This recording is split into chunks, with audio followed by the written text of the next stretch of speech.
Hello, I'm Julie Bornhoft. I'm the Chief Strategy and Sustainability Officer with Weave, and I'm here today to talk about budgeting, goal setting, and all the fun-filled activities that go with that. Obviously, with Big Day of Giving, it's about raising funds. So the number one goal reasonably should be how much money do we think we can raise? And when we talk about budgeting and goal setting for Big Dog, it's important that be rooted in reality. If your organization typically raises $20,000 a year, probably isn't reasonable to say we're going to raise $100,000 on the Big Day of Giving this year.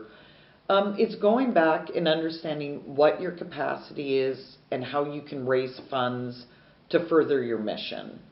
So you may want to look at, if you have 200 active donors, don't set a goal that you're going to have 300 donors on the Big Day of Giving. Equally, with 200 donors, not all of those are going to give on the big day either. So understand your capacity. How many active donors have you had in the last 2, 3, or 5 years? Do you have the ability to reach out and contact those people? Are they comfortable giving online? And then setting your goals from that place. Another important piece is there's a good chance you have a well-meaning colleague, board member, friend who's looked at that Big Day of Giving leaderboard at the end of the day and went, wow, this organization raised $100,000. Why don't we do that?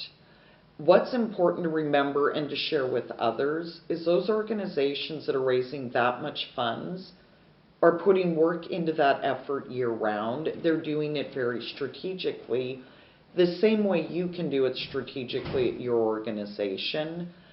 But those gifts and those big totals don't happen due to magic. They're not surprise gifts.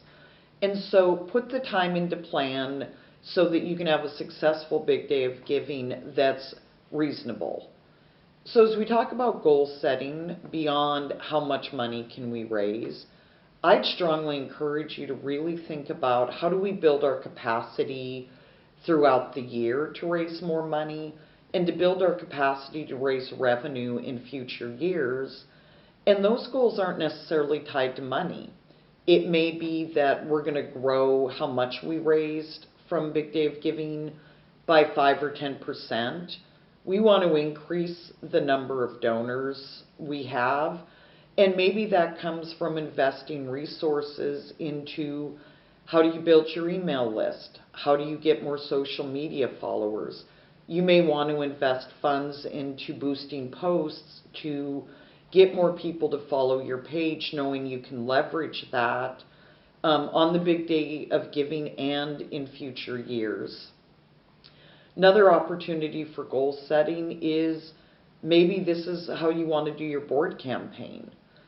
Every board member should be contributing financially to your organization. 100% board giving should be an expectation. At Weave, one of the ways we did that is to use Big Day of Giving as our board campaign. And every board member knows they will be expected to make a gift of some level on that day. For some, that's the day they make their most significant gift to Weave. Others may make that gift, that significant gift at other times during the year, but they're still going to make a contribution. So this is another way to set goals that will produce revenue. They'll produce sustainable revenue, but it isn't only about dollars and cents. Maybe it's an opportunity to leverage your board and ask them to each go out and commit to getting 2 new donors or 5 new donors.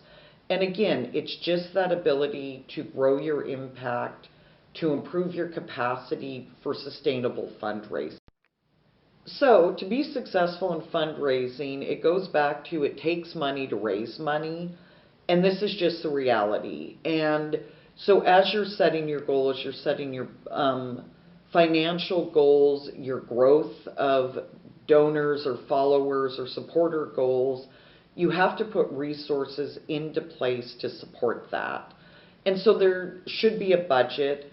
Your big day of giving budget should be part of your larger fundraising plan and the budget you set for your fundraising program. For some, that may be as simple as, oh, we're going to need more postage because we're going to have more donors and need to send them letters. For others, it's thinking about, we're going to explore growing our social media following and we want to do boosted posts, so we need to set money for that. No matter what, budget for stewardship. And that's not just thanking people on the day of Big Day of Giving, it's keeping them informed about your organization during the year. Some organizations may do a newsletter or a report versus others may send out an email. It really depends on your size and your existing plan. But you can also think creatively about stewardship. If you're a youth serving organization, is there an opportunity to have the kids create a thank you video you send out a month later or 3 months later, or can they sign thank you notes? Can you take and wait, 3 months after your big day of giving and ask your board members to each write a personal thank you note? These are added work and added cost, but they're an important opportunity to stay in contact with the donor where you're saying thank you. You're saying, look at what you did, what you helped create, that's not about asking for money again, because donors want to know they made a difference and they want to hear from us throughout the year, not only when we're raising funds. So absolutely budget for that. Be creative. Some organizations, you may want to try an event related to Big Day of Giving. If you choose to do that event on the day of Big Day of Giving, make sure you have the capacity. You need to have a person that's really watching as your donations are coming in and that they're promptly thanking those donors. Donors have come to expect that from the organizations. And so if you also want to do an event that day, it's not feasible to have the same person doing all that work.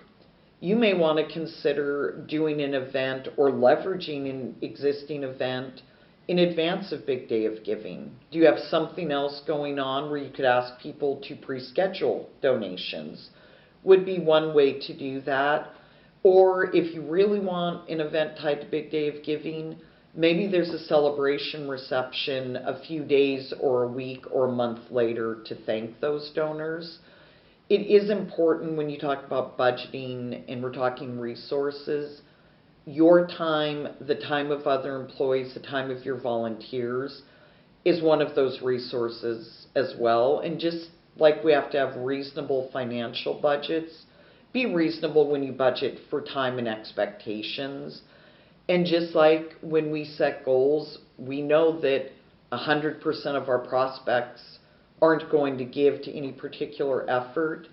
Plan that you may need 10 volunteers to help you thank your donors. You may want to schedule 15 just to be safe, knowing that there's always some attrition with that. This is obviously some top-level information about both goal setting and budgeting. The great thing about Big Day of Giving and building capacity is the resources available online. Go log in to the website, pull down those toolkits, use the worksheets, reach out to a mentor, because all of those are going to allow you to personalize it, to drill down to a deeper level, and to create the plan that's going to be success for your organization.